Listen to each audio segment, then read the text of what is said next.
Hey there friends, Sunshine Squirrel here. If you are new to this neck of the woods, I'm a veterinarian that loves all things animals and all things Disney.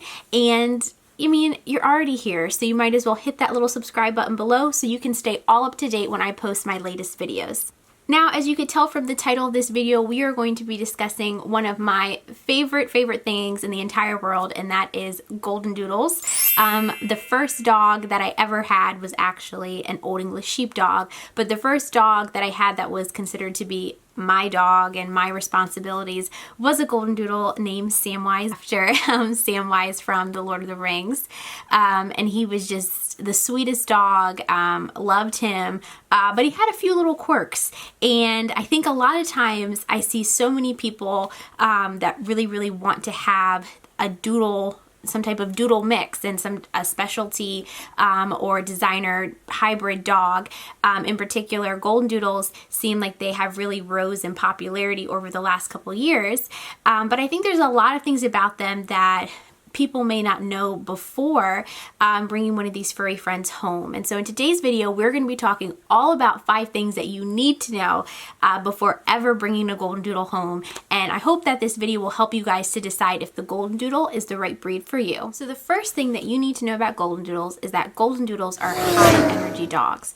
Goldendoodles are a hybrid breed of a golden retriever and a standard poodle. There are variations of Goldendoodles that can be a Goldendoodle that was bred to a poodle, and so on and so forth. But a standard F1 Goldendoodle is a standard bred or a miniature poodle that's bred to a golden retriever.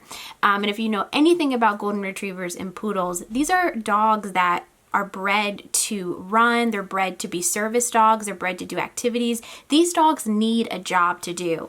And I found that with Goldendoodles a lot of times, if they don't have a job, if they don't have a task, if they don't have something every day that they're working towards, and even if it's just going outside and running around for an hour with a frisbee or going for a walk every day, they can lead to destructive behavior, and a lot of pent-up energy that can be quite concerning for pet owners, especially depending upon where you live. I would say with this is that I would be careful with getting a Goldendoodle around young children just because they are such high energy dogs. Don't get me wrong, you know, they're super sweet, super cuddly. They absolutely adore children.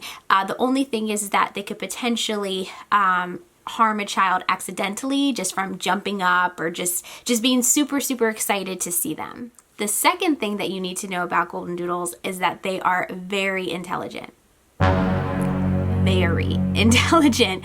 My Goldendoodle Sam, I was always so impressed by how smart he was. And to be honest with you, sometimes it was a little scary how smart he was.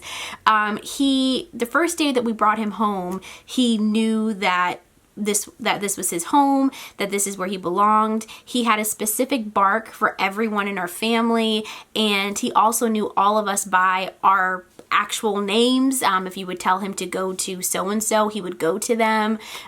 He had a name for all of his toys, and you could tell him to bring you a specific toy, and he would. He was the type of dog that definitely understood human language. You would have to spell things out if you didn't want him to know about. So having an intelligent dog, I kind of consider it to be like a two-sided coin. It's great because when you have an intelligent dog, they are so willing to learn. They want to interact with you. Sam loved to learn tricks. He loved to do activities. He loved having something every day that he could work towards. Sam loved doing seek behavior, and he really picked this up fairly quickly. And basically seek behavior is kind of like search and rescue type of training that you do for dogs. In Sam's case, he wasn't a search and rescue dog, but we would pretty much just hide different objects around or even people in our family, and he would find them, and he loved it. He loved using his nose, seeking out, finding things. But I will say, when you have a dog that is extremely intelligent, boredom can develop very quickly. So it's really important that if you have an intelligent dog, that you're engaging with them and that you're doing activities and exercises with them that are going to help to develop their mind while also providing stimulation for them. There's so many amazing toys out there and training tools for intelligent dogs. that are interactive and even puzzles and different things like that. Sam loved a Kong, the Kong toy. We would put treats in that, and he loved to be able to figure out how to get that treat out. So having an intelligent dog, I think, is something that a lot of people really desire, but it's definitely something to consider. Intelligent dogs also sometimes can be a little bit strong-willed. And so I would say that if you want a Goldendoodle, you need to make sure that you are a confident owner. I would say prior pet experience with owning a dog would probably be the best case scenario. But if you have never owned a pet before and you really want to own a Goldendoodle, I would definitely recommend enrolling them in obedience or training classes. They're sure to excel and be at the top of their class. The third thing that you need to know is that Goldendoodles love people. And when I say love, I mean love, love, love, love, love, love, love. Get ready for a dog that is never going to leave your side. Our dog Sam was notorious for always following someone throughout the house. He hated to be alone. And even when he was in the same room with you, he literally would lay on your feet so that he would know if you would leave the room, if you moved, if you coughed or cleared your throat, he was right there to make sure you were okay. And when he would follow you so closely that his little nose would be hitting in the back of your leg, and you would like feel his paw slipping into your slippers. Like, this dog loved to be around people. And so if you're someone that really wants to have a loyal companion, a dog that's going to want to be with you, go with you everywhere, a Goldendoodle is definitely the dog for you. But with that being said, these dogs tend to suffer from separation anxiety. So it is something that you may need to discuss with your veterinarian. This may not be the best dog for you if you work really long hours, or you're not going to be able to have a lot of time to spend with them, because Goldendoodles tend to be more emotional dogs, and they seem to, I really honestly think that Goldendoodles think that they're people. That's the way they interact with you and the way they act. And sometimes if you leave them alone for long periods of time, they can feel neglected and they can feel kind of left out. So this is definitely the type of dog that wants to be with you. This isn't the type of dog that's going to want to be outside by themselves in the backyard for hours. They're not going to want to be anywhere where you're not. And with that being said, Goldendoodles make poor guard dogs. Our dog Sam would bark and alert us and let us know if he saw something outside or if he heard a boom sound or something that sounded concerning to him. But I don't think Sam would have ever harmed anyone or even in a threatening situation. He just was not that type of dog. So these are definitely not guard dogs, but they can bark and alert you to things that are going on around you. The fourth thing that you should know is that Goldendoodles are not hypoallergenic. I think there's a common misconception that all hybrid dogs, designer breed dogs that are specially poodle mixes, are hypoallergenic, and that simply isn't true. And basically, when we say a dog is hypoallergenic, we're referring to their coat, and specifically pet hair or dander. This is something that for people that suffer from pet allergies, it's what the causative agent is. And we see that in dog breeds like poodles, their hair continues to grow like people and it doesn't break off. Whereas other dog breeds that tend to shed, their hair will grow to a certain point and then break off. And the hair that breaks off leads to shedding and leads to allergies in those people that suffer from pet hair allergies.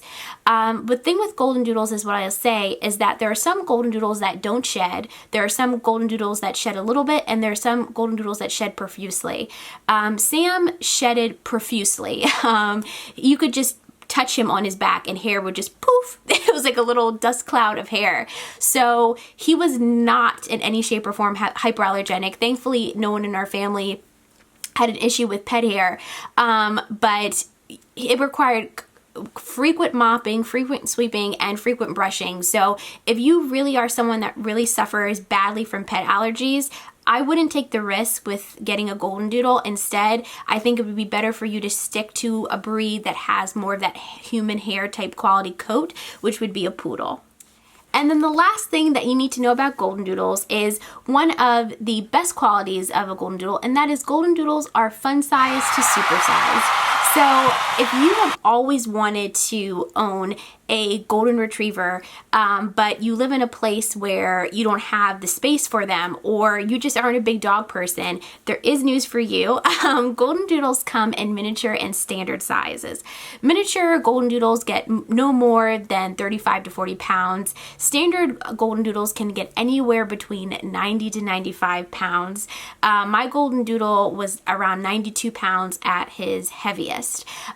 So if you like really big dogs, there's a Goldendoodle option for you. If you want a smaller dog, there's also a Goldendoodle option for you. They also come in a variety of different hair coats. So pretty much any hair coat that you can imagine for a poodle, a Goldendoodle can have. So blonde and white and apricot and black and spotted and pretty much any color combination you can think of. The coat texture from one Goldendoodle to the next also differs. So there can be Goldendoodles that have more of a tight curl, similar to a poodle. There can be Goldendoodles that have more of a wavy coat and more of a straight coat. Sam actually had curly hair on the top of his head, and then he had wavy and straight hair throughout the rest of his body. And it's typically a pretty thick, dense coat. There are some Goldendoodles that have more of a silky coat as well. And so it's really unique that it kind of really depends on the dog themselves. It's very unique. One way to tell the color that if you get a Goldendoodle puppy that they'll be, or when you're talking to a breeder, is that generally puppies, their ear color is the darkest color pattern that they'll be. Our dog, Sam, he had a white to creamish coat, but then he had like a saddle on his back that was like darker brown. So he had a lot of different colors going on, different hair coats as well going on. So you don't necessarily know what you're going to get with a Goldendoodle. So it's kind of a fun little surprise about them. But I think the fact that they come in different size varieties helps to make them an ideal breed for really anyone, whether you're an apartment living or whether you're in a house and you have tons of yard. There's a Goldendoodle size that's perfect for you. Well, let me know in the comments below, guys, if you have a Goldendoodle and what's your favorite thing about your Goldendoodle. And also let me know if this video helped you in deciding if a Goldendoodle is the right breed for you. Please make sure to leave a thumbs up if you enjoyed this video, subscribe for more, and I will see you guys next time. Bye!